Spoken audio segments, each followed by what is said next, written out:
amigos telespectadores da Rede Vida de Televisão e do programa Páginas Difíceis da Bíblia. Páginas difíceis, não é aí? É, do Evangelho de João, então, fica mais pesado. Mas acredito que sejam páginas substanciosas. Exatamente. E levam a um estudo sério. Nós estamos fazendo uma varredura, talvez não seja esse o termo melhor, nós estamos fazendo uma leitura sequencial, constante, contínua deste texto de São João, esperando que o telespectador aproveite o que vem aqui dito. Nós estávamos no capítulo 4, não é? 4. E agradeço uma vez mais, antes de prosseguir, os e-mails com sugestões, com opiniões, até com elogios que nos têm sido dados, porque isto aqui é um grande incentivo para o nosso programa e para melhorá-lo sempre mais. Porque o que nós queremos com este programa aqui é tornar o católico mais consciente e convicto da sua própria fé. E não deixá-lo imaturo e criança. E o estudo exegético, de forma alguma, interfere na fé. Ele é melhor ainda para a fé, né? Faz com que a pessoa amadureça, tenha um crescimento nesse sentido. E até uma alegria também. Em crer. Exato. Não é verdade? Então, nós paramos no capítulo 4, você disse. Fomos exatamente até o versículo 24. E aí vamos agora a partir do versículo 25. Você pode ler, por favor? Certamente. Então vamos, capítulo 4, versículo 25 em diante. A mulher disse... A mulher, para o telespectador, é a samaritana, uma espécie de herege antijudaica com quem Jesus estava conversando junto ao poço de Jacó. Uma mulher de uma vida um tanto imoral, porque, como disse bem Jesus, já teve 5 maridos e aquele com o qual convivia não era seu marido. Uma vida fortemente imoral. De qualquer maneira, Jesus não a recusou. E aí vem... Sei que vem o Messias. Claro, para a mulher, quando vê que os holofotes vão para a sua vida moral, teve 5 maridos e agora vive com um 6º, é melhor tirar os holofotes daí. É melhor dirigi-los para outro lugar. Sei que vem o Messias. Ela estava preocupada com o Messias? Não. É uma maneira de desviar o assunto de alguma coisa que não lhe ia bem. Que se chama Cristo. Agora, atenção, os samaritanos não esperavam o Messias, porque o Messias era um descendente de Davi e, portanto, de Judá, da casa real de Davi e de Judá. E os samaritanos não se davam com os judeus, eram hereges. O que aconteceu? No século V a.C., os samaritanos, antes de romperem relações, receberam o Pentateuco. O Pentateuco, porém, com exclusividade. Portanto, se essa mulher esperava o Messias, aqui deve ser entendido que tipo de Messias ela esperava. Seria fora do comum, inusual, se essa mulher esperasse o Messias que proviesse de Judá, um descendente de Davi. Provavelmente, os samaritanos dependiam de uma leitura de Deuteronômio, que você já leu aqui em programa passado, sim, capítulo 18, versículos 15 a 18. O profeta semelhante a Moisés, que deveria ser tão escutado como Moisés. Seria esse o Messias, ou a tradução, digamos, samaritana do Messias esperado. Pode continuar. Quando ele vier, nos anunciará tudo. Disse-lhe Jesus: sou eu que falo contigo. E pela primeira vez neste evangelho, Jesus se autodenomina o Messias. Continue. Naquele instante, chegaram os seus discípulos e admiravam-se de que falasse com uma mulher. Nenhum deles, porém, lhe perguntou: que procuras? Ou que falas com ela? A mulher então deixou seu cântaro e correu à cidade, dizendo a todos: vinde ver um homem que me disse tudo o que fiz. Não seria ele o Cristo? Esta imagem plástica de uma mulher que deixa o seu cântaro com água à beira do poço e vai correndo anunciar aos outros que se encontrou com Jesus é uma imagem bonita. É uma imagem que João gostaria que estivesse gravado na mente de muitos, que deixasse o cotidiano, o diário de lado e recebesse a boa nova e anunciasse esta boa nova a outros também. Eles saíram da cidade e foram ao seu encontro. Enquanto isto, entabula-se um diálogo entre Jesus e os discípulos. Enquanto isso, os discípulos rogavam-lhe: Rabi, come. Eles tinham ido à cidade, diz o texto no começo, buscar alimento para todos e Jesus também. Ele, porém, lhes disse: tenho para comer um alimento que não conheceis. Os discípulos se perguntavam uns aos outros: por acaso alguém lhe teria trazido algo para comer?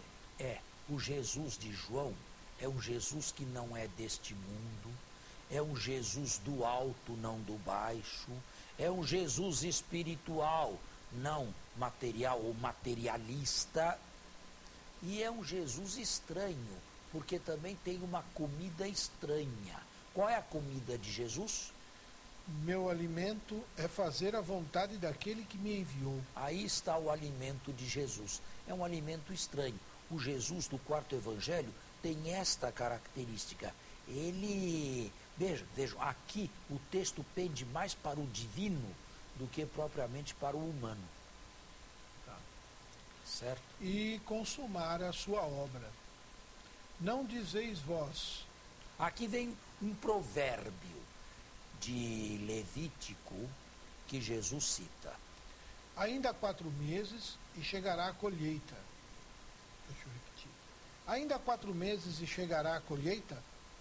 Pois bem, eu vos digo, erguei vossos olhos e vede os campos, estão brancos para a colheita. Isto significa, bom, continue. Já o ceifeiro recebe seu salário e recolhe fruto para a vida eterna. Aí está. O primeiro provérbio é um provérbio positivo. E Jesus, com esse provérbio, anula a distância no tempo que há entre a semeadura e a colheita. A semeadura foi tão abundante, tão excepcional, que a colheita é imediata. Amós dizia que nos tempos messiânicos o semeador se encontraria com aquele que colhe. E nós podemos imaginar uma frase análoga de Jesus nos evangelhos sinóticos.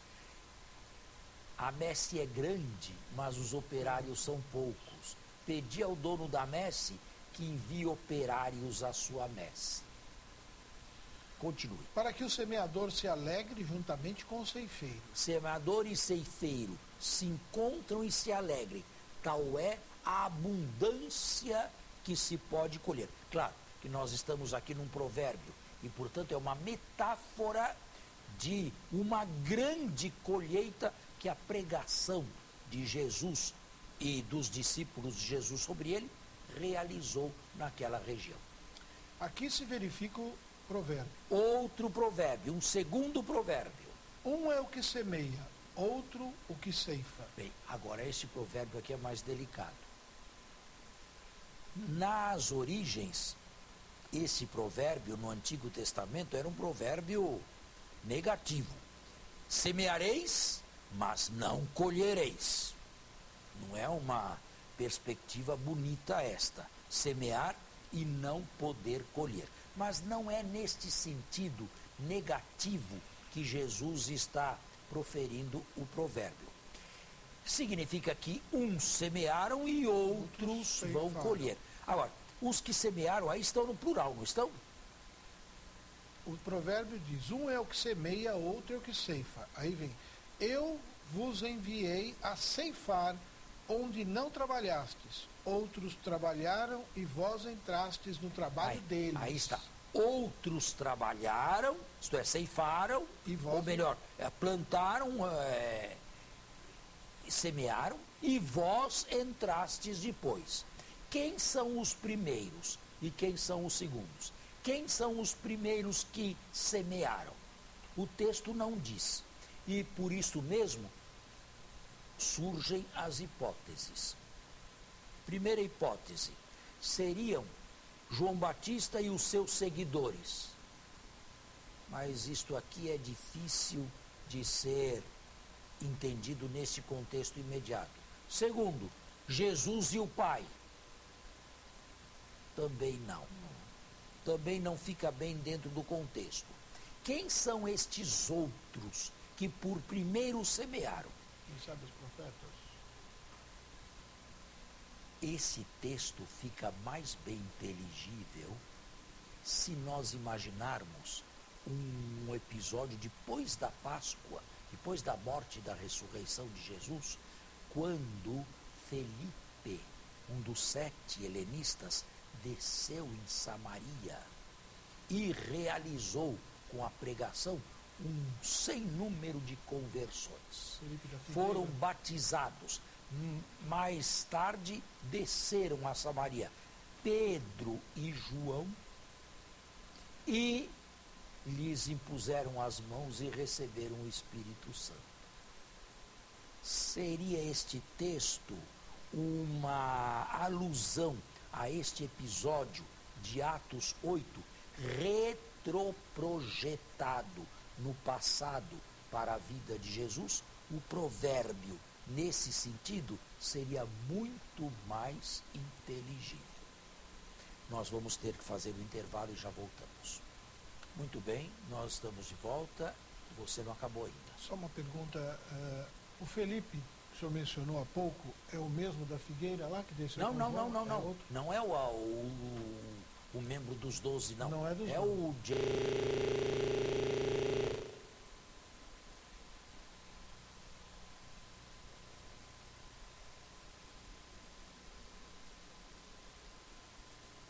do 7º e 8º do livro dos Atos. Tá. Então, deve ter havido uma grande pregação em Samaria e uma grande conversão de samaritanos.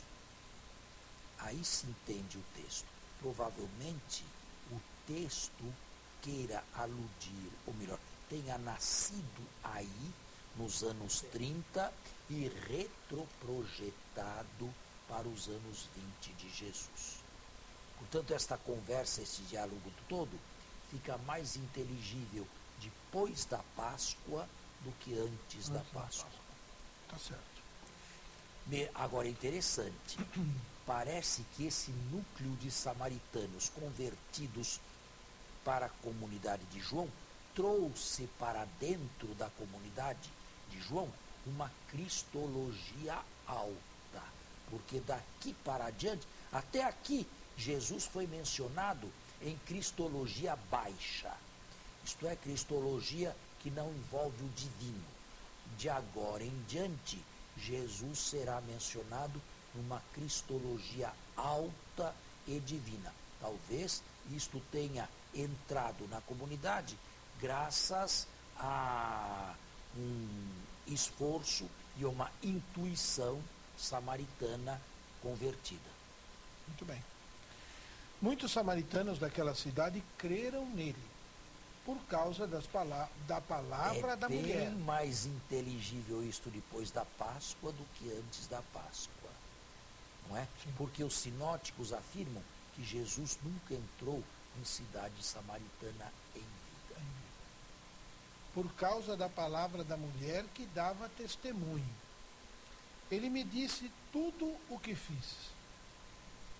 Por isso os samaritanos vieram até ele, pedindo-lhe que permanecesse com eles. E ele ficou ali 2 dias.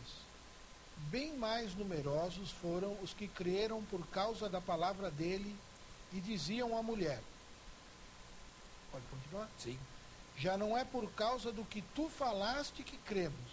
Nós próprios o ouvimos e sabemos que esse é verdadeiramente o Salvador do mundo. Só queria confirmar o que já disse 3 ou 4 vezes, que este texto aqui se compreende bem melhor após a Páscoa, retroprojetado para a vida pré-pascal de Jesus. E o que se passa com uma mulher, esta mulher aí deve ser representativa de um grupo. Portanto, uma mulher, digamos, coletiva. Certo? Certo. Bom, e aí terminou, não é? Essa parte, né? Depois ele já está na Galileia. Então, da Judéia, nós não temos um mapa aqui. Se tivéssemos um mapa, poderíamos mostrar. Nós vamos providenciar uns mapas aqui. Eu tenho esses mapas, sabe? Traga. Eu tenho, é preciso trazer, não é?